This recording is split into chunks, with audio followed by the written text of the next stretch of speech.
Moikka kuulijat! Myös lasten kanssa puistoon ja sen jälkeen mennään tuohon Soppakirkkoon. Se on hienoa, seurakunta järjestää sellaisia soppakirkkoja. Täällä Lohjalla vapaaseurakunnan työssä ollut mukana aika monta kuukautta. Jakanut siellä vähän voiko sanoa jakaa musiikkia, mutta musiisoinut sitten todistellut välillä jotain pieniä puheenvuoroja. Ja ollaan menossa sinne sitten vähän myöhemmin. Ja on mahtava, että seurakunta pitää ihmisistä huolta myös silleen, että he saa hengellistä, mutta myös maallista evästä, että he saa tyydytettyä nälään.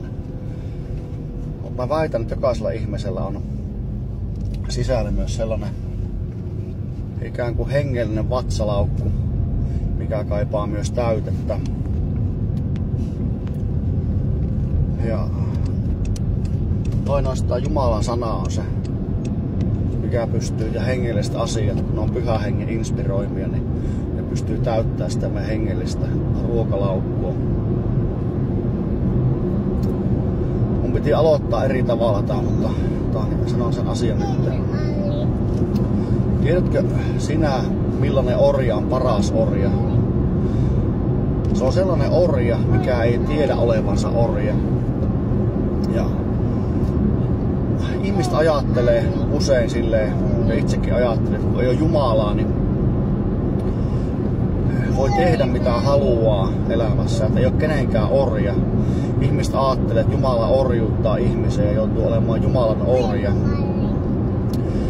Mutta he ei ymmärrä sitä, niin kuin sanoin tuossa äsken, että se paras orja ei tiedä olevansa orja.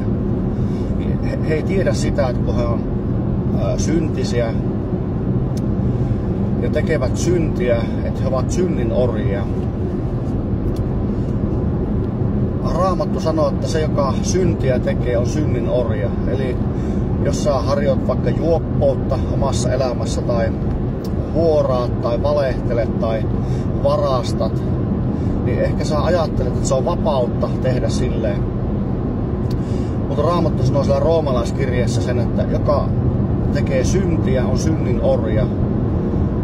Ja Raamattu kertoo myös myöhemmin, vaanko aiemmin, myöhemmin kertoo sillä Uudessa testamentissa, että niin sielun vihollinen on vanginnut jokaisen ihmisen tekemään tahtoaan. Eli kun ihminen tekee syntiä ja rikkoo Jumalaa vastaan, niin silloin ihminen tekee paholaisen tahtoa ja edistää paholaisen agendaa, jos tälleen voi sanoa.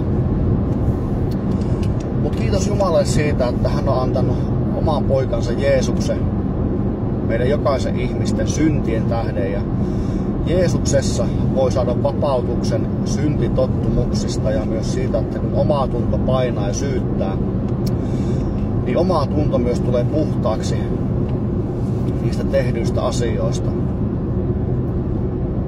Ja mulle se oli niin radikaali se, kun se oma tunto puhdistui silloin, kun saa Jeesuksen ottaa aika lailla 10 vuotta sitten vastaan omaa elämää. Niin se synti oli painanut mut ihan kumaraa, jos tälleen voi sanoa.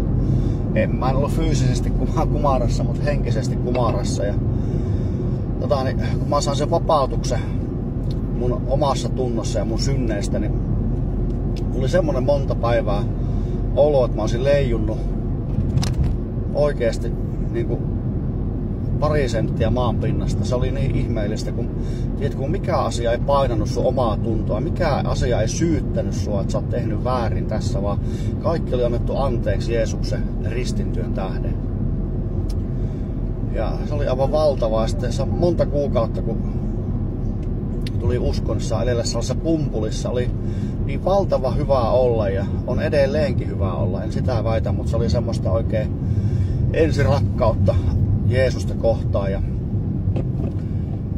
oli niin valtava hyvä olla. Tunsi sen Jumalan rakkauden niin konkreettisesti, kun oli saanut suurena syntisenä tulla Jeesuksen luo ja saanut armon.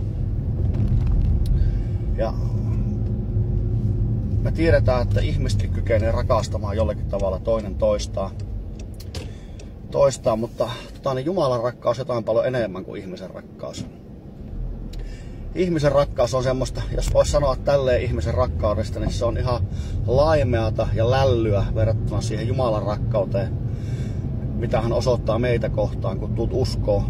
Ja jos et saa uskossa, niin sä et ikinä voi kokea Jumalan rakkautta silleen, niin kuin Jumala tahtos, että sä koet sitä. Sä voit laimeasti ymmärtää, että Jumala on antanut sun elämään hyviä asioita. Joka päivä, kun sä elät, niin se on lahja Jumalalta. Joka ateria, minkä sä syöt, niin vois ajatella, että se on lahja Jumalalta.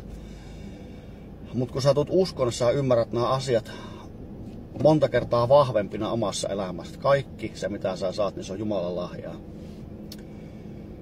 Ja kehotankin sua tänään kuulija, jos et omista vielä sitä rauhaa Jeesuksen sovitustyön kautta omassa sisimmässäsi, niin tänään on hyvä päivä kääntyä Jeesuksen puoleen ja pyytää Jeesukselta syntejä anteeksi ja saada kokea se, mitä on, kun Raamattu puhuu siitä, että ihminen syntyy uudesti ylhäältä. Ja sä et voi tietää sitä mitään, koska sä et ole vielä syntynyt uudesti ylhäältä. Mutta silloin kun sä synnyt, niin sä tiedät sen ja se myös näkyy ja kuuluu ulkopuolelle. Mä en usko sellaisiin uskontuloihin kovin herkästi, missä ihmisille ei tapahdu mitään. Vaan me tiedetään, niin kuin ymmärretään fyysisestikin, kun lapsi syntyy maailmaan, niin lapsi alkaa liikkua ja huutaa ja pitää meteliä itsestään. Ja samoin se on, kun uskovainenkin ihminen syntyy, niin se alkaa pitää meteliä ja ääntelehtiä ja elehtiä. Ja uusi elämä näkyy jollakin tavalla. Mä oon huolissaan sellaista uskovista, mitkä sanoo, että ne on uskossa. Niissä ei näy sitä uutta elämää millään tavalla. Sen tulisi kuitenkin näkyä meistä. Siunausta sun päivään tosi paljon. Moi!